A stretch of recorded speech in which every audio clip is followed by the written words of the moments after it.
gray horse with the speed of light, a cloud of dust, and a hearty hi-yo silver. The Lone Ranger.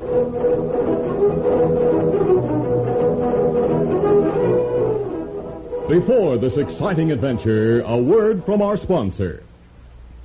General Mills, makers of Cheerios, the ready-to-eat oat cereal that gives you go power, and Wheaties, the breakfast of champions, present by special recording, The Lone Ranger. Cowboy Tom is a boy of 6.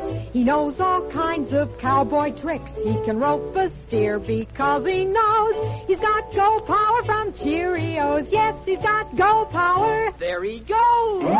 He's feeling his Cheerios. Cheerios, Cheerios. You bet, Cheerios, the oat cereal that needs no cooking. Every delicious spoonful of Cheerios and milk is real muscle-building food. Each spoonful contains vitamins, minerals, and proteins your body needs. Yes, the good things in a Cheerios breakfast do good things for your body. Help you have healthy nerves, good red blood, strong bones, and muscles. And besides giving you go power, Cheerios is downright wonderful tasting. That toasted oat flavor is really something. And when you add milk and your favorite fruit, say some sliced bananas, you're in for a delicious breakfast treat. Get the whole family off to a good start every morning with Cheerios. Then you'll hear people say, he's feeling his Cheerios.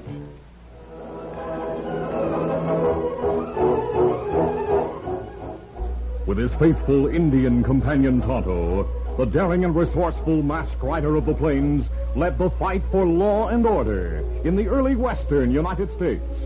Nowhere in the pages of history can one find a greater champion of justice. Return with us now to those thrilling days of yesteryear. From out of the past come the thundering hoofbeats of the great horse Silver. The Lone Ranger rides again. Come on, Silver. Let's go, big fella. I'll Silver. Hooray!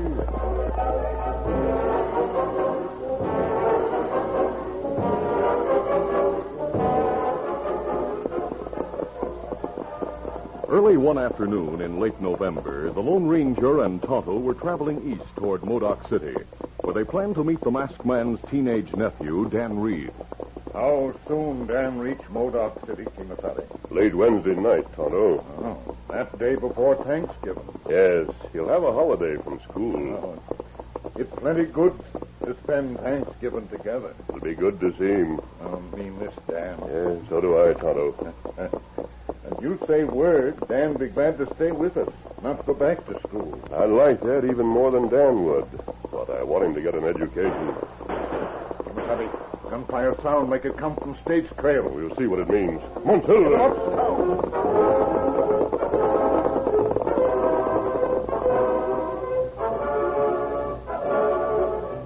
The outlaw who had stopped the stage held a gun on the disarmed guard and driver and ordered them to throw the strongbox to the ground. Hey, there's the strongbox, you ornery skunk. You won't get away with this hold up like you have the other two jobs you pulled. Shut up and get going. The masked outlaw fired at the lock on the heavy strongbox. As the bullet smashed the lock, he heard the Lone Ranger and Tonto approaching. Rather than risk being trapped in the open, the stage robber ran to the cover of a huge boulder on the far side of the trail. At that moment, the Lone Ranger and Tonto reached the bottom of the wooded slope. Oh, easy, steady, big fella. The hidden gunman fired and shouted, That shot was just a warning. Clear out of here. Easy, steady, big fella. Behind that boulder, Tonto. He'll have to show himself to fire accurately. That's right. Get going before I let you have it. We're ready for gunplay if you want it. You asked for it, mister. Hey, My next shot will do more than put a hole through your hat. you got me trapped. You trapped yourself when you picked that boulder for cover. Now, throw down your gun. The concealed outlaw took a desperate chance. He showed himself to fire. But the Lone Ranger anticipated the move. A silver bullet smashed the outlaw's gun. You're covered. Do it. Your mask. Keep your hands up. I'll keep him covered, Tonto, while you put the contents of the strongbox into our saddlebags. Uh-huh. Now, take that bandana from your face. As long as you're covering me, I've no choice. There. Who are you? Clyde Halliday. Money and gold in strongbox, Kimasabi. Me put it in saddlebag. When you're finished, we'll tie Halliday's hands and take him to Marshal Fraser in Modoc City. There's no price on my head. You'll not get anything for turning me in. You've a crime to answer for. I have a 15-year-old brother to take care of. Where are his parents? Killed in an engine raid when Bobby was 2. I'm sorry. He doesn't know about me turning cook. I don't want him to know any more than you would if you were in my place. Is he in Modoc City? No, he's at my cabin in Doonesville. We'll try to help him. You expect me to believe that? You not worry about boy. Lone Ranger make promise to help him, and him keep word. Don't try to tell me this masked gent's the Lone Ranger. Me tell truth. Him Lone Ranger. I don't believe it. Well, whether you do or not, we'll try to help you and your brother. Now, Tonto will tie your hands, and we'll help you mount and start for Modoc City.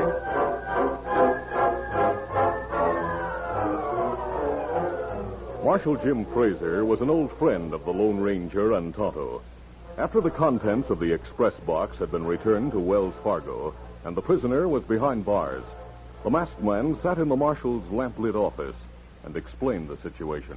In view of the fact that his brother Bob needs him, a judge and jury might be lenient with Clyde Halliday. Yeah, they might be, if this were the first time he stopped a stagecoach, mister. But according to the report the guard and driver gave me, he's the man who pulled 2 other holdups. Oh, that changes things. Yeah? I'm sorry about the youngster. So am I. How don't I ride to Doonesville to see him? Are you coming back to town, mister? Yes, we'll be back Wednesday to meet Dan Reed. Oh, then you'll be here for Thanksgiving. Yes, Marshal. Good. We'll be looking for you.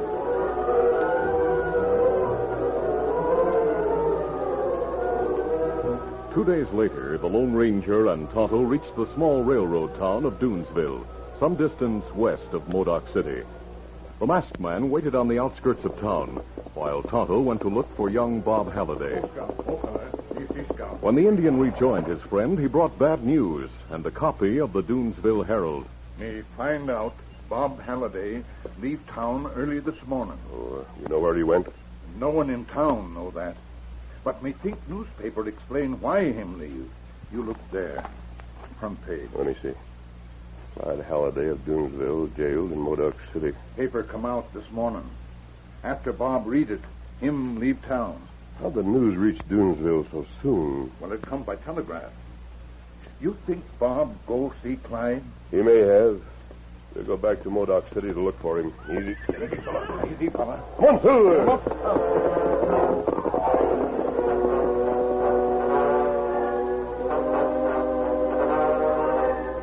Mid-afternoon on the day before Thanksgiving, the masked man and Tonto reached the hills above Modoc City. The Lone Ranger sent Tonto to town to make inquiries about Bob Halliday, unaware of the fact that the 15-year-old boy was already in the community. Deeply troubled by his brother's capture, Bob went to the jail with a small derringer concealed in the sleeve of his jacket. Assuming that the Lone Ranger and Tonto had brought him to town, the marshal greeted Bob warmly, then took him to Clyde's cell. Call me when you're through talking, Bob. Oh, yes, sir. I'll come and let you out. Bob, how'd you find out I was here? I read it in the Herald. How'd they get the news? I don't know. You shouldn't have come, youngster. I had to come, Clyde. I wanted to ask you if it's true. Uh-huh. What it said in the paper about you being a cook. You're not, are you? Of course not, Bob. It's all a mistake. I'll be out soon. You can get out now. My derringer. It's loaded, Clyde. I brought it from home. Didn't the marshal search you before he let you see me? No, here, Clyde. I'll need a horse to get away from here. I rented one for you at the livery stable. It's at the hitch rack outside with mine. Good boy. Now call the marshal. A few minutes later, Marshal Jim unlocked the cell door to let Bob Halliday out. There you are. The boy left the cell. Then, Now I'm coming out. What? Where'd you get that gun? I gave it to him. I'll keep him covered, Bob. Take his gun. Then we'll tie and gag him and lock him in the cell.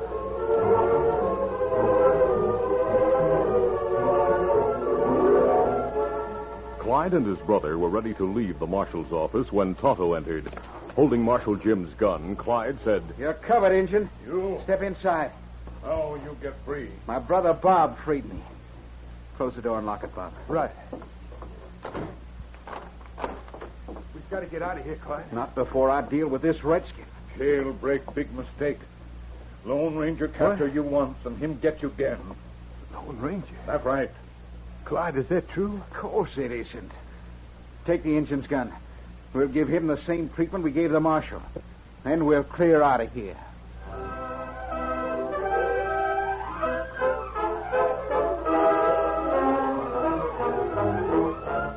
We'll continue our Lone Ranger adventure in just a moment. All over the country, in every direction, how you doing is the question. And here's what the happy people have to say. Eating our Wheaties and doing okay. That goes for the star wherever you are. Take Barbara Ann Scott, figure skating champion from the Northland. Watch her on this one. Barbara Ann's good. Now, there is a champ who's a real Wheaties fan. Sure helps to keep a gal up on her toes. A guy, too. Take Bob Lemon, who pitches a lot of ball for the Cleveland Indians. Lemon knows what champions know. Wheaties for breakfast, away you go. Gosh, no wonder the champs of tomorrow are eating Wheaties today. There's a whole kernel of wheat in every Wheaties flake. Keep on eating your Wheaties and you'll be doing okay.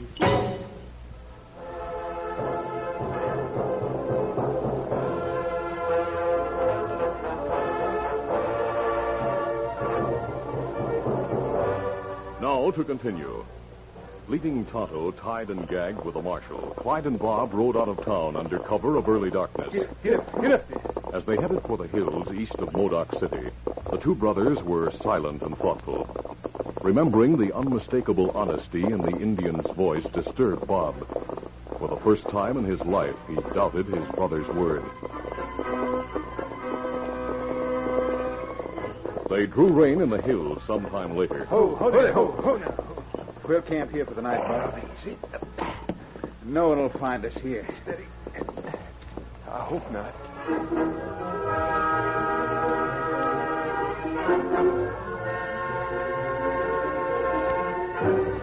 In his eagerness to see Dan Reed as soon as possible, the Lone Ranger left his camp in the hills and late that night entered Modoc City. He saw Tonto's horse Scout at the hitch rail in front of the marshal's office. As he drew rein, he heard muffled shouts from inside the darkened building. The masked man dismounted quickly and hurried into the office. Get us out of here! He found a lamp on the marshal's desk. As he struck a match to light it, Marshal Jim called from the cell block. Back here in the cell! Let us out! Just a moment, Marshal Jim. Kimasabi. Tonto, what happened? Halliday's brother Bob came here. I thought you sent him, so I let him see Clyde. The youngster smuggled a gun to that crook. So that's it. Yeah, Clyde tied and gagged us and locked us up. Me get hands free of ropes a few minutes ago. And Tonto freed me. Where's the key to the cell? Halliday probably took it with him. But I have an extra one in my desk drawer. All right, I'll get it.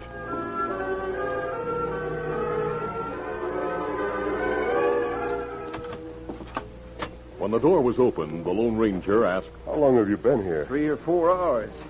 If everyone in town was so doggone busy getting ready for the holiday tomorrow, we might have been found before this. Dan's due to reach town in half an hour. Isn't that right? You go ahead and meet him, mister.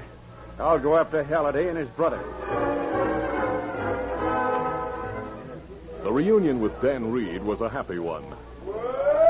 Standing in the darkness near the station platform, the masked man gripped Dan's hand. Dan, I'm glad you're here. It's good to be here, sir. We plenty glad to see you, Dan. Before I left the East, I had a letter from Ma Haines. She said you left Victor at the Henry House stable. Me go get him now. We'll wait for you, Tonto.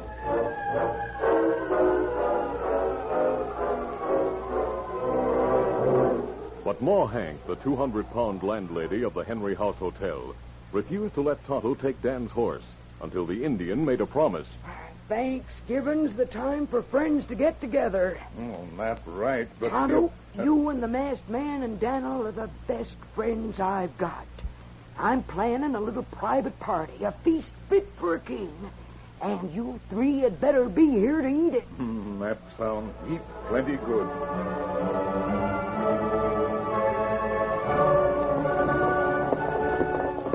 Scout. Move it. When he rejoined his friends, Tonto told Dan and the Lone Ranger what Ma said.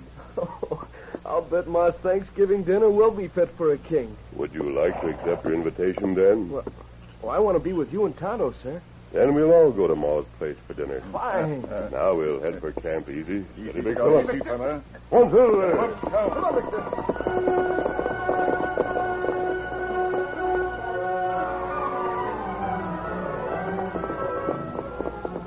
In the hills, on their way back to the well-concealed camp, the masked man and Tonto caught sight of a distant campfire. The Lone Ranger studied it for a moment, then signaled a halt. All right, dismount. The masked man and his companions cautiously approached the fire.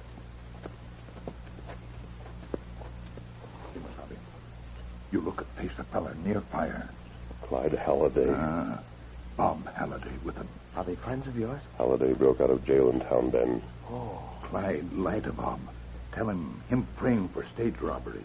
It'd be better for the boy to know the truth. And that's what me think. It not good young boy travel with crook, dodging law. Come on. Neither Clyde nor Bob were aware of their presence until they stepped into the firelight. What? Don't reach for your gun, Clyde. Mine's holstered. I'll accommodate you if you want gunplay. Well, you're masked. Yes, but I'm not an outlaw, Bob. Are you the Lone Ranger? That's right. I figured that Indian was telling the truth. He tell truth, Bob. I've heard the Lone Ranger uses silver bullets in his guns.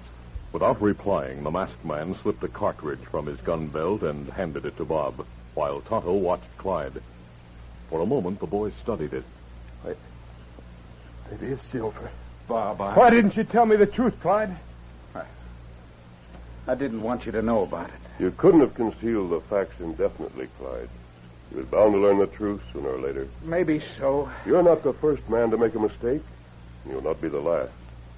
Now, if you go to jail, pay your debt to the law, and go straight when you get out, you'll be all right. I wanted to take care of Bob.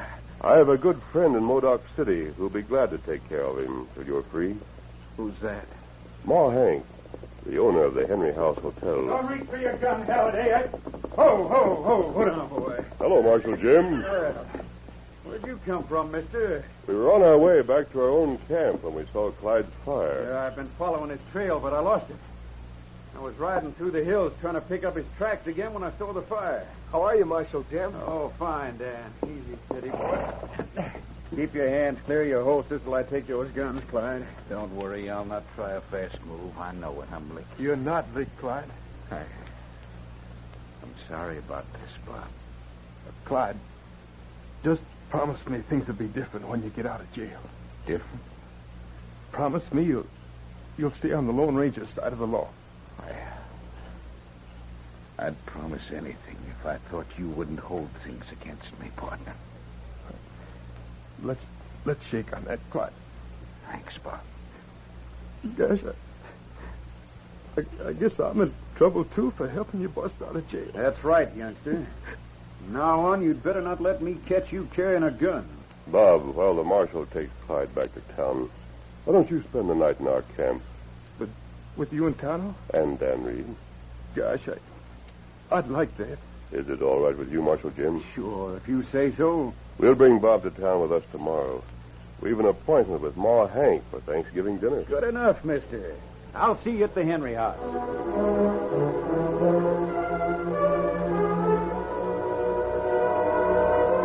Late the next day, the Lone Ranger, Dan, Tonto, and Bob Halliday reached town. While Bob went to the jail to see his brother, the masked man entered Ma Hank's kitchen and explained the boy's situation to the big-hearted landlady. He's too proud to accept charity, but he needs a home. Why, land sakes alive, mister. Homer and I'll be glad to keep the boy with us till his brother's out of jail. By doing chores around here, he'll be able to earn his room and board. Thanks, Mrs. Henry. Bob's a good boy, and with someone to keep him on the right track, I think he'll be a fine man. Don't you worry about him. Why, we'll look after him as if he were our own son. Say, I hope you brought him along for dinner. He'll be here. Right now, he's at the jail with his brother. I already sent a train to the jail for the prisoner. In that case, I know he'll eat well.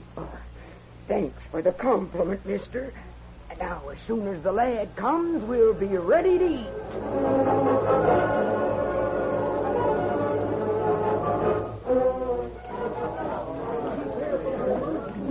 When Bob arrived at the hotel, the Lone Ranger took him to the dining room and introduced him to Ma Hank and Uncle Homer, who sat at the large table with Tonto, Dan Reed, and Marshal Jim.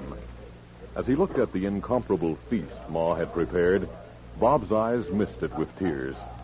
He choked back a sob of gratitude as he sat down between Marshal Jim and the Lone Ranger. I'm glad to see you, Bob. Now, I want you to eat hearty when we start. Gosh, thanks, ma'am. I'm mighty hungry. Friends, I'm mighty happy we're all together. Now, mister, Yes? how about saying a few words of grace before we start? Very well. We'll bow our heads.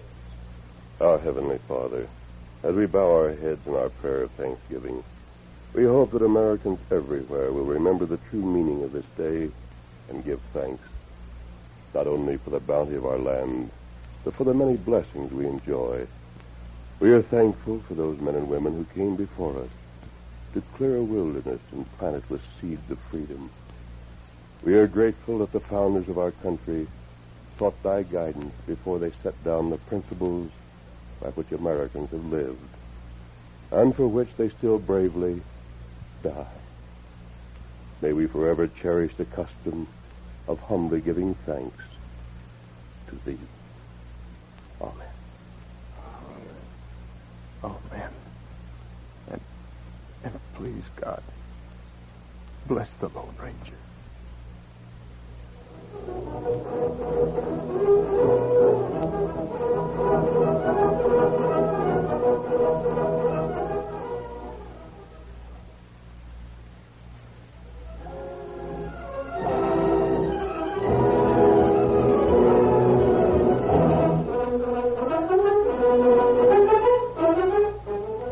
The Lone Ranger, a copyrighted feature of the Lone Ranger Incorporated, is produced by Trendle Campbell Muir Incorporated. The part of the Lone Ranger is played by Brace Beamer. Your announcer, Fred Foy. Listen to the Lone Ranger, brought to you by special recording Mondays through Fridays at this same time. You've been listening to the OTR Gold Network. Find more classic radio at otrgold.com.